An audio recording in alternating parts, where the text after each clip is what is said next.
సకల రోగాలను నయం చేయడానికి గరిటెడైనా చాలు కరము పాలు అంటున్నారు నేటితరం. ఒకప్పుడు చదవకపోతే గాడిదలు కాస్తావా అంటూ వెటకారం చేసిన వారు పెద్దలు. కానీ నేడు అదే గాడిదలు కాచి ప్రతి నెల లక్షలు ఆర్జిస్తున్నారు కొందరు రైతులు. ఉత్తరప్రదేశ్, రాజస్థాన్, కర్ణాటక, గుజరాత్ రాష్ట్రాల్లో ఎక్కువగా గాడిదల పెంపకం చేపడుతూ ఉంటారు రైతులు. గాడిద పాలతో అనేక రోగాలు తగ్గుతాయని ఆయుర్వేద వైద్యం సూచించడంతో వినూత్నంగా ఇప్పుడు గాడిద ఫామ్లు ఏర్పాటు చేస్తున్నారు రైతులు. ఇతర రాష్ట్రాలకు పరిమితమైన ఈ ఫామ్లు ప్రస్తుతం ఆంధ్రప్రదేశ్ రాష్ట్రంలోని ఏలూరు జిల్లాలో పలుచోట్ల గాడిద పాల వ్యాపారానికి పూనుకుంటున్నారు.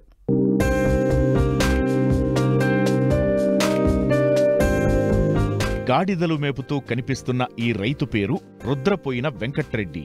ఏలూరు జిల్లా కొయ్యలగూడెం మండలం నరసన్నపాలెంకు చెందిన ఈయన చిన్ననాటి నుంచి జీవాల పెంపకంతో జీవనం సాగిస్తున్నారు.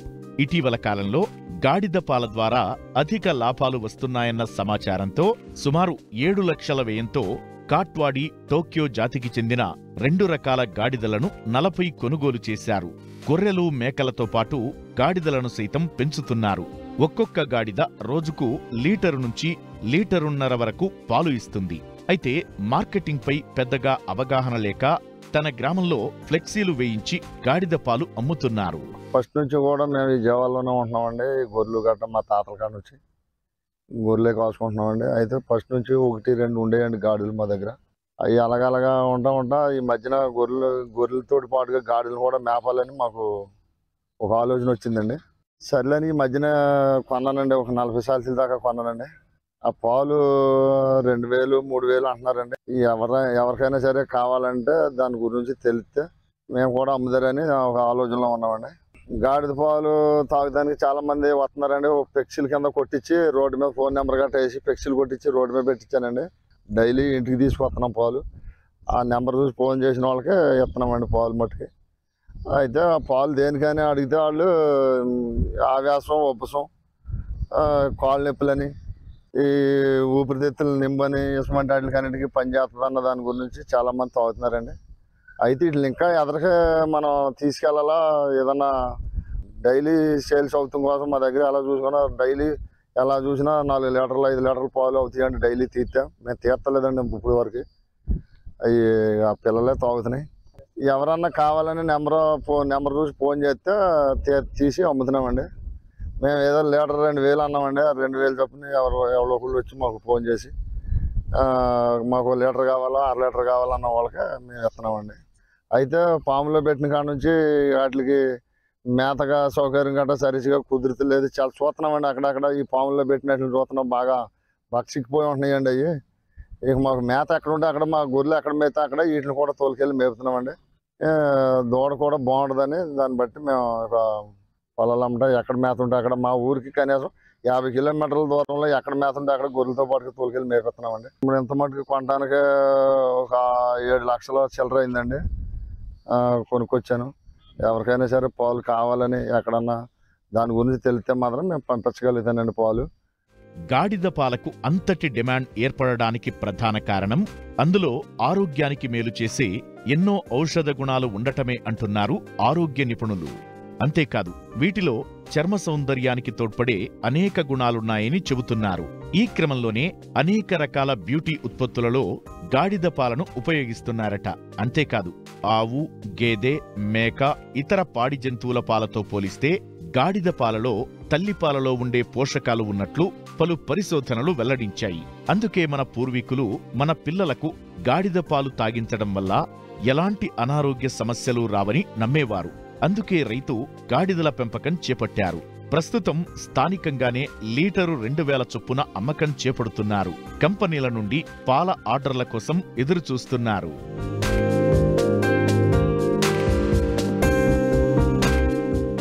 ఒకవైపు పెరుగుతున్న పెట్టుబడులు, మరోవైపు తగ్గుతున్న దిగుబడులు.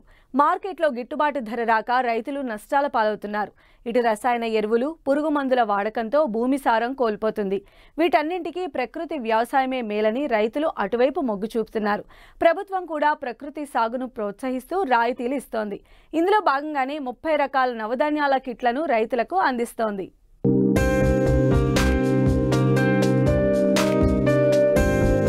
విషతుల్యమవుతున్న ఆహారం, ఇంకోవైపు దెబ్బతింటున్న భూసారం. వీటన్నింటికీ ఏకైక పరిష్కారం ప్రకృతి వ్యవసాయమే అని గుర్తించిన ఔత్సాహిక రైతులు ఈ విధానంలో సాగుకే మొగ్గు చూపుతున్నారు. ప్రభుత్వం కూడా ప్రకృతి సాగుకు పలు రాయితీలు ఇస్తోంది. ప్రీ మాన్సూన్ డ్రై షోయింగ్ పద్ధతిలో సాగు చేపట్టేలా ప్రోత్సహిస్తోంది. వర్మీ కంపోస్ట్, పశువులు, కోళ్లు, గొర్రెల ఎరువుల వంటివి సహజంగా లభ్యం కావడం సామాన్య రైతుకు కష్టమే అవుతోంది. వాటికి బదులు నవధాన్యాల సాగుతో సహజ సిద్ధ ఎరువులు తయారు చేయడం ప్రతి రైతుకు వరంగా మారుతోంది. ఈ నేపథ్యంలో జనుము, జీలుగా, పిల్లి పెసర వంటి పచ్చిరొట్టతో పాటు పెసలు, ఉలవలు, మినుములు, పప్పు దినుసులు, చిరుధాన్యాలు, ఆకుకూరలు, సుగంధ ద్రవ్యాలు, దుంపజాతి విత్తనాలను కలిపిన నవధాన్యాల సాగుకు అధికారుల సూచనలతో ఔత్సాహిక రైతులు ఎక్కువ ప్రాధాన్యమిస్తున్నారు. ఇందులో భాగంగానే ఖరీఫ్ పంటలకు ముందు 30 రకాల నవధాన్యాల కిట్ను సబ్సిడీ కింద రైతులకు అందిస్తోంది. రైతులుగా వ్యవసాయం చేస్తున్న క్రమంలోనే ప్రకృతి వ్యవసాయ పద్ధతులు కొన్ని నాకు నచ్చి ఆ ప్రకృతి వ్యవసాయ పద్ధతులు పాటించాలని ఉత్సాహంగా ప్రకృతి వ్యవసాయం పాటించడం వల్ల దాని ద్వారా వచ్చిన సలహాలు, సూచనలు మిగిలిన రైతుల పక్కన నుంచి తీసుకుంటూ నేను కూడా తీసుకోవడం వల్ల ఈ విభాగంలో వర్క్ చేస్తూ ఉన్నాను. ఈ ప్రకృతి వ్యవసాయం ద్వారా వచ్చిన సత్ఫలితాలను రైతులకు అందజేస్తూ వాళ్ళకి సూచనలు, సలహాలు ఇస్తూ గ్రామాల్లో అవగాహన కల్పిస్తూ ఈ కార్యక్రమాన్ని ముందుకు తీసుకెళ్ళడం జరుగుతూ ఉంది. వరి పంటకు ముందు, ఏదైనా పంట వేసే ముందు, పంటకు ముందు PMDS, ప్రీ మాన్ షోయింగ్ అంటాం మనం.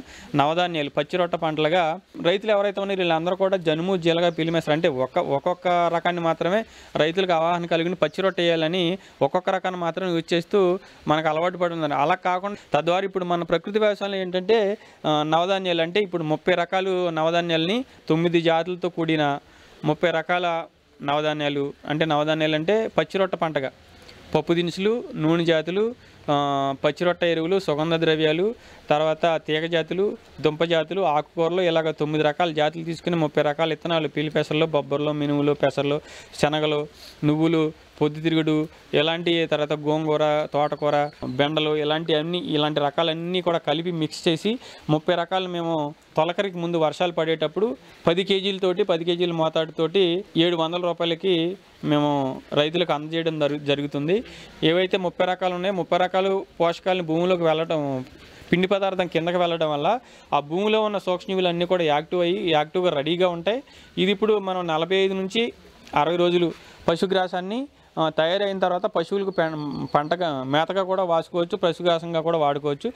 తర్వాత మనకి ఇప్పుడు ప్రధాన పంటకు కావాల్సిన పోషకాలన్నీ కూడా ఈ నవధాన్యాలు వేసిన 45 నుంచి 65 రోజుల పంటను నేలలో కలిగి దున్నడం వల్ల అది మళ్ళీ కుళ్ళిపోయి మనకు పోషకాల రూపంలో నేలకు ప్రధాన పంటకు కావాల్సిన పోషకాలన్నీ అందిస్తుంది.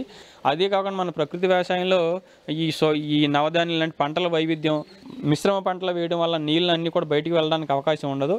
వాటర్ అంతా కూడా, సాయిల్ అంతా కూడా గుల్లబారుతుంది, వానపాములన్నీ వృద్ధి చెందుతాయి. ప్రకృతి వైపరీత్య వర్షాలు ఏమన్నా ఎక్కువగా అధికంగా వచ్చినా సరే వాటిని తట్టుకోగల శక్తి పంటలు కలిగి ఉంటాయి. పంట కోసే ముందు మళ్ళీ డ్రై షోయింగ్ అని వరి పంట ఇప్పుడు ఏదైతే ఉందో మనకి పంట కోతకు వచ్చే ముందు 10 రోజుల ముందు దీన్ని ఎకరానికి వచ్చేసి 10 నుంచి 13 కేజీల వరకు చల్లటం వల్ల పశువులకు మళ్ళీ మేతగా కూడా ఉపయోగించుకోవచ్చు. ఇప్పుడు 365 రోజులు, ఇప్పుడు ఈ విధానంలో మనం 120 రోజులు మాత్రమే పంట సాగు చేసి భూమిని అలా ఖాళీగా వదిలేయడం వల్ల కింద ఉన్న సూక్ష్మజీవులు, యాక్టివ్ అయిన సూక్ష్మజీవులు అన్నీ కూడా నిద్రావస్థలోకి వెళ్ళిపోతాయి. నిద్రావస్థలోకి వెళ్ళడం వల్ల మళ్ళీ యాక్టివ్ అవ్వడానికి చాలా మనం శ్రమించాల్సి ఉంటుంది. అలా కాకుండా 365 రోజులు కూడా నేలను కప్పి ఉంచడం వల్ల ఈ కింద ఉన్న కోటానుకోట్ల సూక్ష్మజీవులు సజీవంగా ఉంటే ఎప్పుడు కూడా యాక్టివ్గా పనిచేస్తూ మనకు కావాల్సిన మొక్కకు కావాల్సిన పోషకాలన్నీ కూడా సమృద్ధిగా అందిస్తూ ఉంటాయి. కాబట్టి మేము ఉన్న గ్రామాలన్నింటిలో కూడా రైతులకు అవగాహన కల్పిస్తూ ఉన్నాము. ఈ ప్రకృతి వ్యవసాయం నవధాన్యాలు అనేది ముఖ్య ప్రధానమైన పంట. ఈ కార్యక్రమాన్ని అంతా కూడా మేము ముందుకు తీసుకెళ్తా ఉన్నాం. ఏలూరు జిల్లాలో ఈ కార్యక్రమాన్ని పెద్ద ఎత్తున చేస్తూ ఉన్నాము. ఈ కార్యక్రమాన్ని ఇంకా ముందు రోజుల్లో పూర్తి స్థాయిలో రైతులందరికీ అవగాహన కల్పిస్తూ రైతులు ముందుకు వస్తూ ఉన్నారు. ఒక్కసారి మనకి PMD చేసిన రైతు అభిరుచి చూసిన తర్వాత నెక్స్ట్ ఇయర్ మళ్ళీ కంటిన్యూగా ఈ పద్ధతిని పాటిస్తున్నారు. ముందు వెనకడుగేసిన ఆలోచించిన తర్వాత అయితే మాత్రం ఈ పూర్తి స్థాయిలో ఈ అవగాహన కార్యక్రమాలు వాళ్ళు చూసి తద్వారా ఇప్పుడు అధిక దిగుబడులకు ఆశపడకుండా మన ప్రకృతిని, మన పశువులను, మన ప్రకృతిని, మన ఆరోగ్యాన్ని కాపాడుకోవాలని అందరూ కూడా ప్రకృతి వ్యవసాయంలోకి రావాలి. ప్రకృతి వ్యవసాయ పద్ధతులను పాటిస్తూ ఈ కార్యక్రమాన్ని అందరూ కూడా ఆచరించినట్టయితే ఆరోగ్యవంతంగా సమాజాన్ని మనం అందించగలుగుతాము. వ్యవసాయ శాఖ అధికారుల సూచనల మేరకు ఈ రైతులు ఎప్పటికప్పుడు పంట విధానాలు మార్చుకుంటున్నారు. భూమి, వాతావరణంలో చోటు చేసుకుంటున్న మార్పుల వలన నేల తల్లిలో క్రమంగా సారం కోల్పోతోంది. అదేవిధంగా రసాయనిక ఎరువులు అధికంగా వాడుతుండడం వలన పంట దిగుబడులు పడిపోవడమే కాకుండా కలుషితమయ్యే పరిస్థితులు తలెత్తాయి. వీటన్నింటినీ అధిగమించేందుకు నవధాన్యాల సాగు ఎంతో దోహదపడనుంది. వర్షపాతం తక్కువగా ఉన్న ఈ జిల్లాల్లో చాలా మంది రైతులు ఈ పీడీఎంఎస్ పద్ధతిలో సాగు చేస్తున్నారు. మరోవైపు చుట్టుప్రక్కల రైతులు కూడా ఈ విధానాన్ని పాటించేందుకు ముందుకు వస్తున్నారు. నేను గతంలో రసాయన ఎరువులు వాడేవాడిని. 2016 నుంచి ప్రకృతి వ్యవసాయం వైపు మళ్ళటం జరిగింది. నేను 2016 నుంచి సేంద్రీయ వ్యవసాయంలో అనేక రకాల నవధాన్యాలు ఫస్ట్లో 9 రకాల జిమ్మి, ఆ తర్వాత 18 రకాల, ఆ తర్వాత 30 రకాలకి 2 సంవత్సరాల నుంచి 30 రకాల జిమ్మి భూమి సారం పెరుగుతూ బాగా ఉపయోగపడిందండి. ఈ గుల్ల భారతం కూడా బాగుంది. ఈ కెమికల్ వేసిన దాని మీద ఖర్చు తగ్గింది అన్నమాట. సేంద్రీయ వ్యవసాయం చేయడం వల్ల ఖర్చు తగ్గి ఆదాయం పెరిగింది. ఈ పిఎండిఎస్ చేయడం వల్ల భూసారం పెరిగి బాగుందండి. కిట్ వచ్చి 10 కేజీలు కిట్ వచ్చి 30 రకాలు 700కి ఎకరేస్తున్నారు. 1 ఎకరానికి జిమ్ముకోవచ్చండి. మనం ఇప్పుడు వరి వేసే ముందు ఒక 40 రోజుల ముందు జిమ్ముకుంటే ఖరీదు 45 నుంచి 50 రోజుల మధ్య ఖరీదు దున్నుకోవాలండి. దున్నడం వల్ల భూమి సారవంతం పెరిగి మనకు ఇట్లా జిమ్మడం వల్ల ఖరీదు ఉండడం వల్ల 4 ఎకరానికి వచ్చి 4 టన్నులు ఎరువు తోలినంత దిగుబడి మనకి పచ్చి రొట్టెలో కనబడదు. మామూలుగా పిఎండిఎస్ మామూలు ప్రకృతి వ్యవసాయం తరఫున మనం కిట్లు చేయడం జరుగుతుంది సార్. ఈ ప్రకృతి వ్యవసాయం కిట్లు మామూలుగా నవధాన్యాలని మనకి అందిస్తున్నారు సార్. వీటిని 2 ఏళ్ళు బట్టి నేను సేంద్రియ ఎరువుల ద్వారా మామూలుగా ఎకరాలకి 2 ఎకరాలకి వాడుతున్నాను సార్. మామూలుగా కిట్ వచ్చి 10 కేజీలు సార్. 20 కేజీలు తీసుకెళ్తున్నాను సార్. మామూలుగా ఇది కిట్టు జల్లటం వల్ల భూమిలో సారవంతం పెరిగిద్దండి. ఏరియా వస్తే బాగా జరిగిద్ది. మామూలుగా ఇంకా భూమి కూడా గుల్లవారి చక్కగా వచ్చి మన పైరుకి వస్తుంది సార్.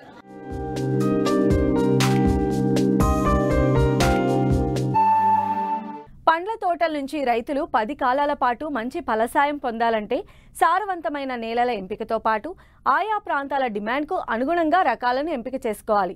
నేడు అనేక పండ్ల మొక్కల నర్సరీలు పుట్టగొడుగుల్లా పుట్టుకొస్తున్నాయి. వీటి ప్రలోభాలకు లొంగకుండా రైతులు నమ్మకమైన నర్సరీల నుంచి మొక్కలను కొనుగోలు చేయాలి.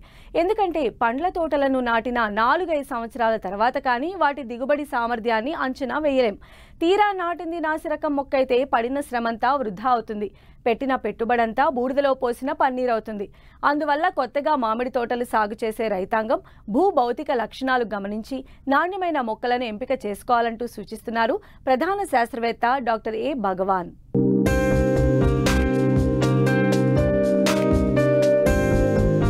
పది కాలాల పాటు దిగుబడినిచ్చే పంట మామిడి.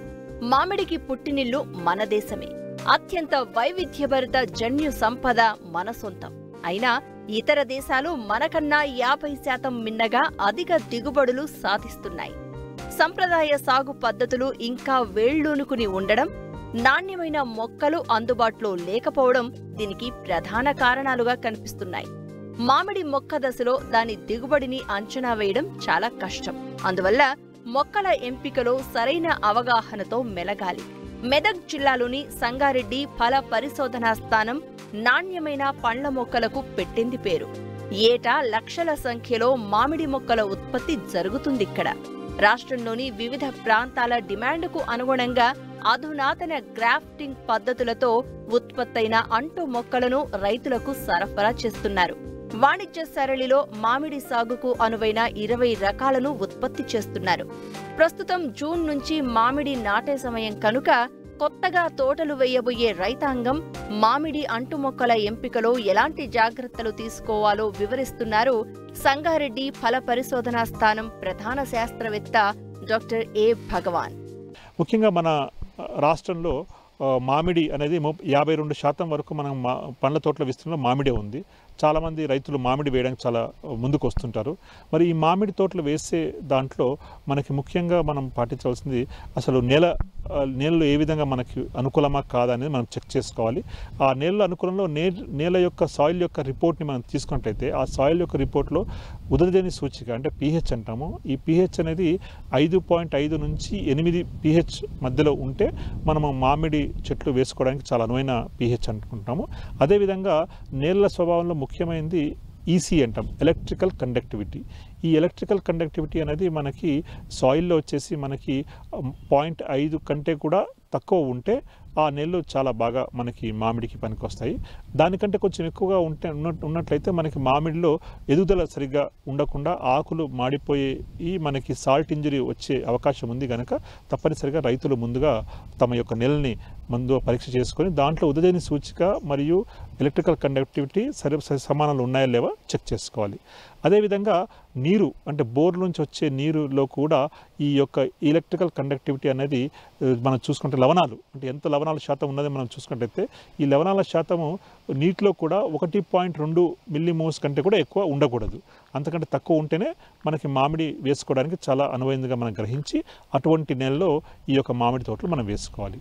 మరి మామిడి తోట వేసుకునే ముందు ఎంత దూరంలో వేసుకోవాలని కూడా రైతులు అడుగుతారు. దీంట్లో మనకి మనం ఇంత ముందుగా సాంప్రదాయ పద్ధతిలో 8 మీటర్లు కాకుండా ఇప్పుడు హై డెన్సిటీ పద్ధతిలో మనము రైతులందరూ కూడా ఈ మామిడిని 5 మీటర్ల దూరం అంటే మొక్కకి మధ్య 5 మీటర్ల దూరంలో ఈ యొక్క మామిడి చెట్లని వేసుకోవచ్చును. దీన్ని హై డెన్సిటీ ప్లాంటేషన్ అంటాము.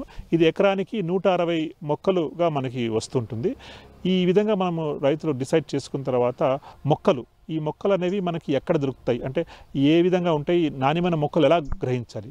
మామూలుగా సాధారణంగా మామిడి అంతా కూడా అంటు పద్ధతి ద్వారా మనము మొక్కలు చేస్తుంటాము. ఈ అంటు పద్ధతి ద్వారా మనం మొక్కలు చేస్తున్నప్పుడు మనకి ఈ అంటు మొక్కలు అనేవి ఒక 2 ఫీట్ల కంటే ఎక్కువగా ఉండకుండా చూసుకోవాలి. అదేవిధంగా దాంట్లో అంటు ఏదైతే కడతారో ఆ అంటు అనేది మనకి 4 ఇంచుల ఎత్తులో ఉండి మనకి కనీసము మనకి ఒక పెన్సిల్ థిక్నెస్లో ఉండే స్టెమ్ ఉన్నది మనం సెలెక్ట్ చేసుకోవాలి. అదేవిధంగా మనకి అంటు మొక్కలకి కనీసం 5 నుంచి 6 రోల్స్ ఆఫ్ ఆకులు ఉండేటట్టుగా చాలా ఆరోగ్యవంతమైన మన మొక్కలను మనము ఎంపిక చేసుకోవాలి రైతులు.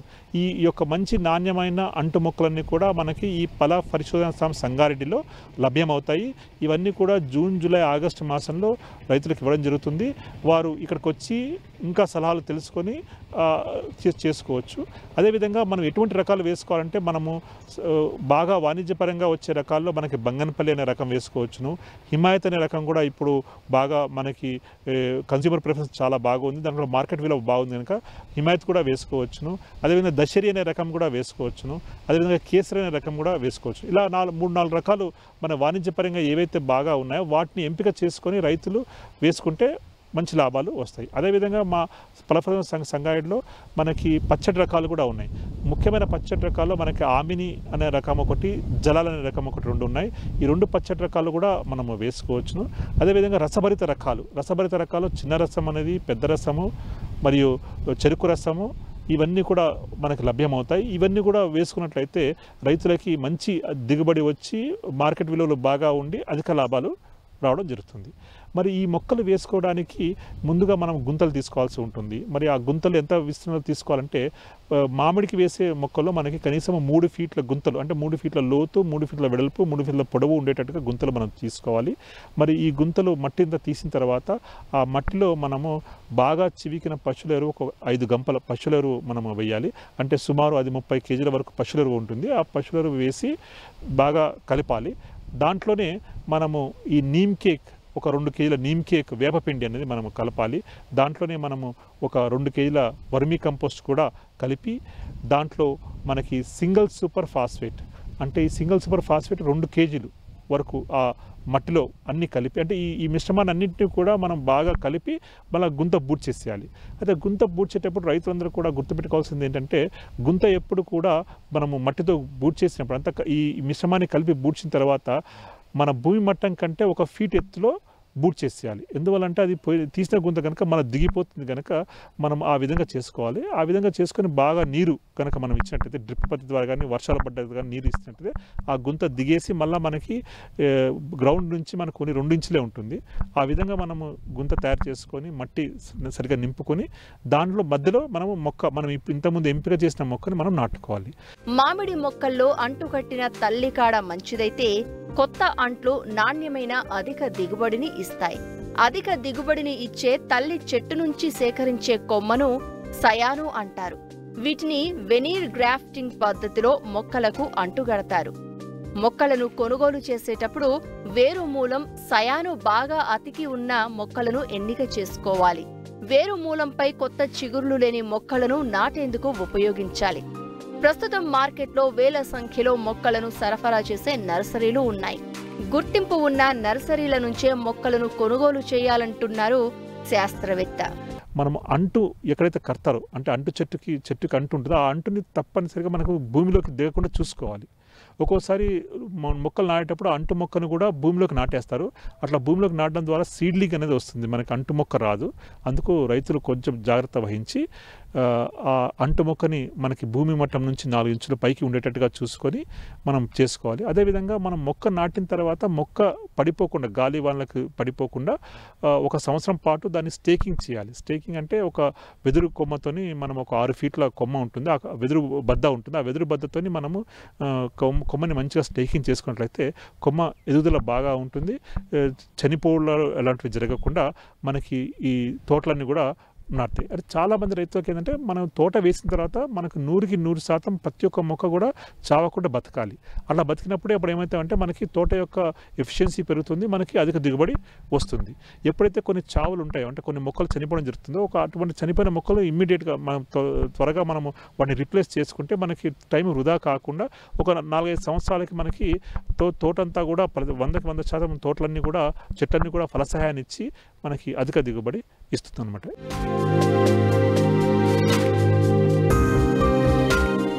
మరిన్ని ఆసక్తికరమైన విశేషాలతో ప్రతిభా బయోటెక్ కొకోలి సమర్పించు మట్టి మనిషి కార్యక్రమంలో మళ్ళీ కలుసుకుందాం.